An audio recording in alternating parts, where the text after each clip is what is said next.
Once you get to the place where you are good with self, you love yourself, you see yourself for who you are. Um, Outside of God, we are the closest to ourselves. And once you stop running and chasing and start attracting and start living in your authenticity, that's when everything comes together. Because, see, I stopped running, I stopped chasing, and I started loving self. And once I started loving Trace, I was like, you all right. I can rock with you. And now don't get me wrong, I do have those days when I have to walk past the mirror and tell myself, girl, I'm coming back for you. I'm coming back for you. I got to handle it, but I'm coming back for you.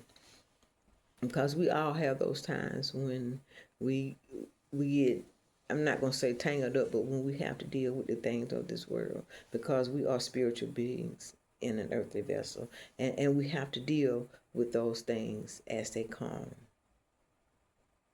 But when you decide within yourself, when you make up in your mind, I'm not chasing anything, I'm attracting. I'm not going looking for anything. It's whatever God has for me is going to find me wherever I am. And you resound within yourself to sit in that, live in that, love in that, meditate in that.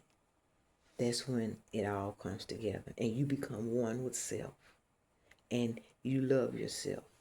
Because for so many years, I was always told the negative side of me.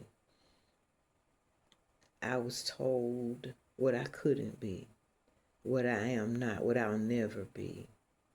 And I believed it because I didn't know self. I didn't know Tracy. But now that I know Tracy, Tracy's beautiful.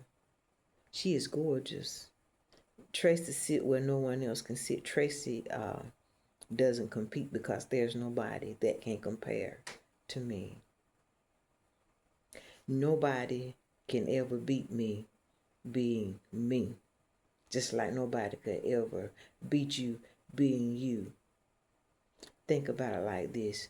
You are the only one of you in the entire world. How authentic is that? You are the only one of you. There's only one of you in this entire world of billions of people. There is only one you. Only one you. How unique is that? And once you walk in that authenticity, I told y'all, give me grace with the words. Now, don't play. Once you walk in that authenticity and you love being you and you're good with you, it don't matter what nobody got to say. They said sticks and stones may break my bones, but words will never hurt. When you get to see, you have to grow to that point because words will hurt. But see, words don't bother me now. I'm at a place now, it doesn't matter what you say or think about me. You're not going to change my authenticity. You're not going to touch my glow. And I'll never go back to that low vibrational level where people can dump on me what they want to and I just accept it. That's not me anymore. I'm at a place now of calm, of peace. When I love me, I actually like myself. Let me tell you how far I came to get to this point. I'm 58 now, and I'm not ashamed of my age because I look good for it. Once I came out of my traumatic life, of all the chaos and failed relationships and just a whole lot of mess, and started on this journey of self, I started back looking in the mirror. Mind you, the places where I dwelled, I had no mirrors. I had no mirrors. I never looked in the mirror. Never, because I was ashamed of what I saw. And I was ashamed of what I saw because of what people said about me and spoke over me. And no mirrors on the dressers, no mirrors anywhere in any space I lived, except the bathroom mirror, and I didn't look in it. I covered it when I was in there. I kept it covered because I didn't want to see me. That's how deep it goes. That's how much trauma I allowed to be placed on me, but not now because I'm free. I ain't got no problem looking in the mirror. I talk to myself in the mirror just like I'm talking to y'all because I got it going on, and I know that.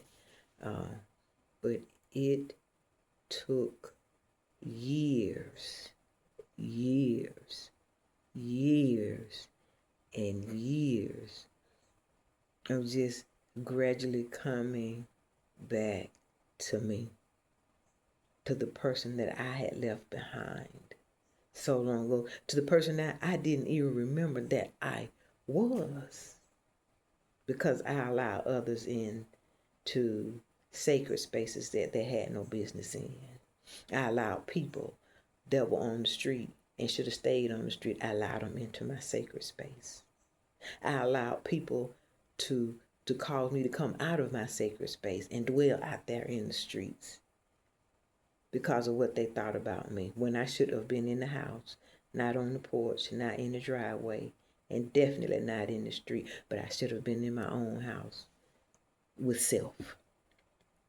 But I'll tell anybody, love yourself, even if you have to walk alone. And I'm not saying this from the outside looking in. As I always say, I'm saying this from the inside of the inside. I have no problem with walking alone. I have no problem with loving myself because I am good with myself.